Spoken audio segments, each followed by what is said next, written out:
Kita kami akan mendengarkan. Kiranya Tuhan memberkati hamba-Mu yang akan menyampaikan firman. Bila Engkau sendiri yang akan berbicara. Terima kasih Tuhan Yesus untuk firman-Mu pagi ini. Haleluya. Amin. Firman Tuhan. Shalom semua Bapak Ibu yang dikasih Tuhan. Shalom. Firman Tuhan pada pagi hari ini diambilkan dari Amsal 23 ayat 4 dan 5. Demikian bunyi firman Tuhan. Janganlah bersusah payah untuk menjadi kaya. Tinggalkan. Kalau engkau mengamat-amatinya, lenyaplah ia karena tiba-tiba ia bersayap, lalu terbang ke angkasa seperti rajawan. Amin. Haleluya. Dengan firman Tuhan. Menjadi orang kaya itu adalah impian bagi setiap orang. Punya banyak uang, banyak rumah, banyak mobil, mau kemana-mana ada uangnya, mau kemana-mana bisa beli.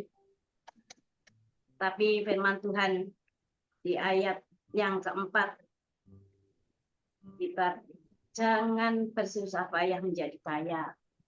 Kita kalau Tuhan sudah berkata jangan, itu berarti tidak boleh menjadi kaya. Bagaimana penjabarannya? Mungkin Tuhan menyampaikan bahwa orang kaya itu kadang-kadang menghalalkan segala cara untuk mendapatkan banyak uang. Ya, contohnya sekarang itu banyak marak korupsi, orang menipu, orang bisa menggandakan uang, menipu keluarga, menipu pimpinan. Nah, itu siapa saja bisa kita tipu karena kita ingin cepat kaya, kemudian merampas hak orang lain. Itu juga hal-hal yang tidak berkenan di hadapan Tuhan. Kemudian itu semua karena kita berbuat dosa, kita tidak dekat dengan Tuhan, makanya kita menipu di sana sini. Kemudian selanjutnya Tuhan berkata, tinggalkanlah niatmu ini. Bahkan niat untuk menipu, untuk korupsi misalnya, itu aja kita tidak boleh. Itu baru niat, baru mau akan melakukan. Tuhan sudah berkata, sudah melarang bahwa kita tidak boleh atau jangan. Perintah Tuhan sudah jangan, itu berarti benar-benar perintah yang keras. Itu baru niat ya, belum kita melakukan untuk hal-hal yang berdosa di mata Tuhan.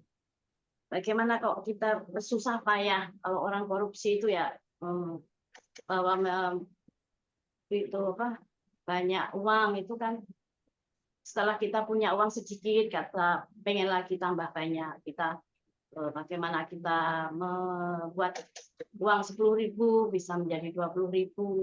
Kemudian setelah banyak kita bingung lagi bagaimana kita menyimpannya. Menyimpan di bank ketahuan, akhirnya kita menyimpan. Kadang-kadang kalau orang korupsi itu uangnya bisa ditaruh di, kadang-kadang disimpan di mana-mana, di kamar mandi, kadang-kadang di ember, kadang-kadang di mana. Jadi itu bagaimana menyembunyikannya itu hal yang karena mereka ketakutan, jadi dia benar-benar berpikir keras, jadi susah payah kita untuk diri mereka menjadi kaya. Untuk itu kita harus benar-benar dekat dengan Tuhan, karena kekayaan atau harta yang Tuhan kehendaki itu adalah benar-benar diberkati. Jadi kalau Tuhan tidak berkenan, itu harta tersebut bisa hilang dalam sekejap.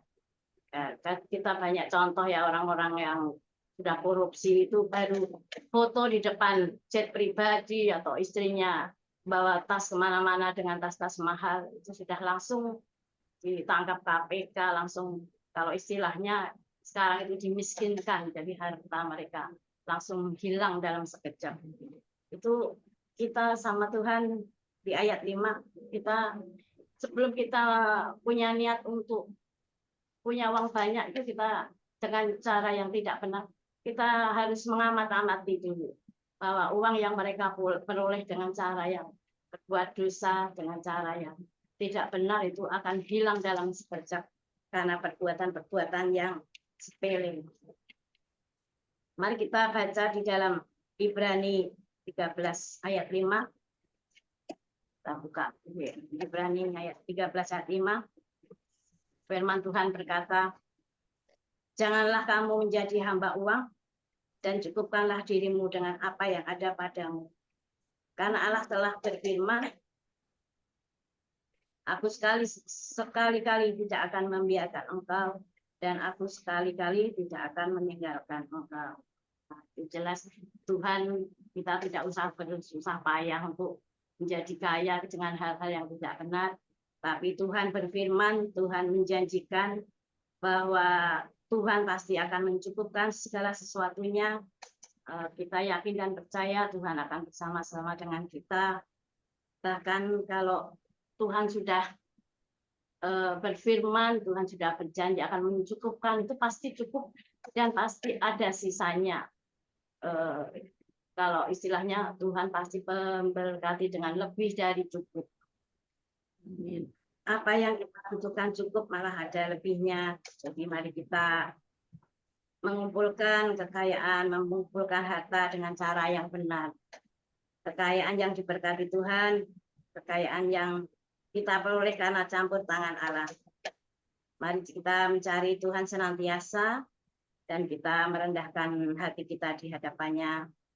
Maka Tuhan juga akan selalu melimpahkan segalanya dalam hidup kita. Kita jangan menyandarkan diri pada kekayaan, namun sandarkanlah kita senantiasa pada Allah. Biarlah kita mempunyai rasa takut akan Tuhan dalam mengumpulkan harta atau kekayaan. Karena harta yang tidak diberkati Tuhan akan lenyap dan habis dalam sekejap. Mari kita senantiasa mengucap syukur pada Tuhan, karena Tuhan pasti sudah mencukupkan segala sesuatunya. Dan Tuhan Yesus pasti memberkati bahkan lebih dari cukup. Amin. Demikian firman Tuhan. Dan saya kembalikan kepada Bapak kembali.